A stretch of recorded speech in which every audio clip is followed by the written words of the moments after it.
Hi guys, I suppose from the start I should explain that I'm doing this with just the inbuilt camera in the PC and the inbuilt microphone there. Not yet gone up for any fancy stuff like the guys like Trent Palmer and Mike Pacey have, drones flying all over the show and great shots and that. Really impressed by that sort of stuff, but at the moment I'm not going to go that way. I think it's better if I just keep this as a sort of cozy fireside chat type of thing. So I hope you can hear this okay. I have actually downloaded some video editing kit, but I haven't really got into that yet, and it's going to be a learning curve, as they say. Probably a big one. When you get 82, come on, your brain. Well, it's not too bad, but okay. Did fail me 11 plus, so um, I should explain that the situation around Langston Harbour, Little Locks when I was a kid. My father actually died when I was 4 years old, so things were hard. My mother had to go out to work and stuff like that and keep us. And I didn't really appreciate her efforts at the time, but since I got married and had kids and grandchildren of my own, I now appreciate what she was doing, working real hard for us. Langston Harbour, great place for kids. Really great place. It's like the seaside with the countryside combined. Only a small area, really, but as a kid, it seemed to us a large one.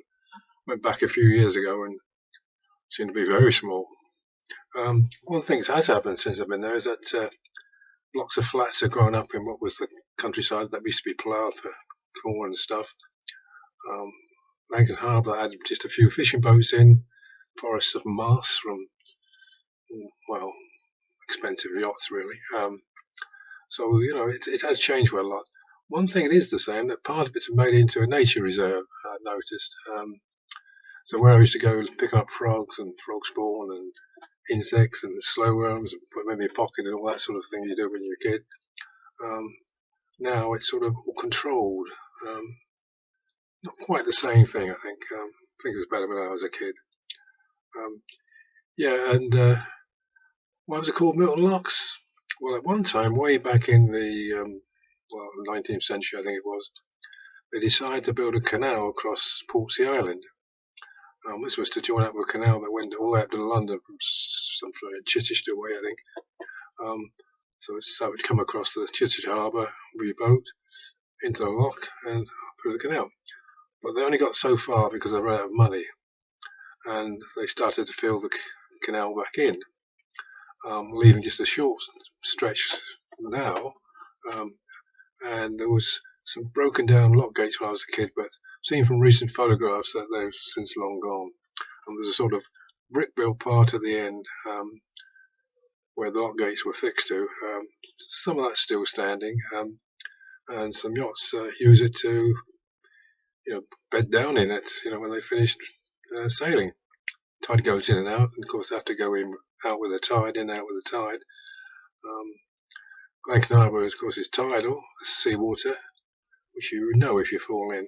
It tastes very salty. Anyway, we had a great time in the canal bottom. When the tide was out, there's all these tin cans in there, and in these tin cans were conger small ones, about up to a foot or two long. We made these spears out of meat skewers on the end of a stick and got a few, I know that at the end of the canal, in the brick at the end where it's sort of undercut and a few bricks had fallen out, were these big white sort of, well, we call them sea lice. They were like wood lice, but they were about 2-3 inches long, inch or so wide, big things, white they were, and just the same shape as lice, and it's exactly the same. I think there's a proper name for them, but I can't remember that. We used to explore and look at these and hold them in our hands, which is probably not the wrong thing to do, but being kids and boys and that. Another thing we used to do is to make catapults.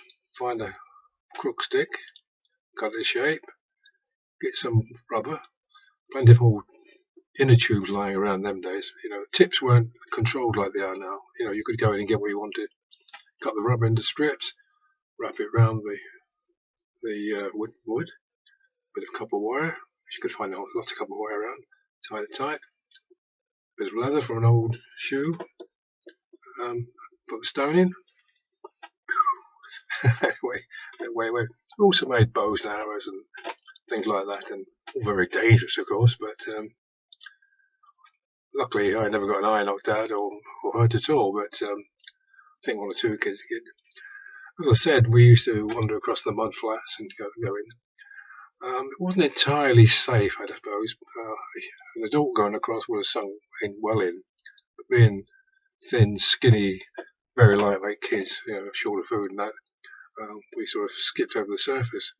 So one kid who got stuck in the mud, and the tide come in, and despite efforts by the locals to get him out, the tide come in, just covered him, and he drowned. We did see his body lying on the ground afterwards. I did get him out, like a white slab, really. Police constable came and told us to get off, go away, which we did do, of course, because in them days kids respected policemen, and they would due the respect. Not like now, I don't think. Some of the policemen these days, so woke and stupid, I don't know whether they really believe it or if they have to follow the rules of the bosses, who are the real corporates, of course. Anyway, I'm going off on a tangent here. I hope in the next few videos to give you a lowdown on what's happening down at the end of Ports Road, where the ne'er-do-wells are causing a lot of problems for us. We have got a thing in with the ombudsman about it, but I have a feeling that they're too closing ranks with the rest of the bureaucrats, which they tend to do. Bureaucrats do not like the public. I found that out in my life. I've been fighting City Hall for a long time now, and you soon learn the pros and cons of what's going on. Anyway, I better leave you and let you get on, otherwise you'll be bored stiff, and I don't want to do that. So take care of yourselves out there and behave.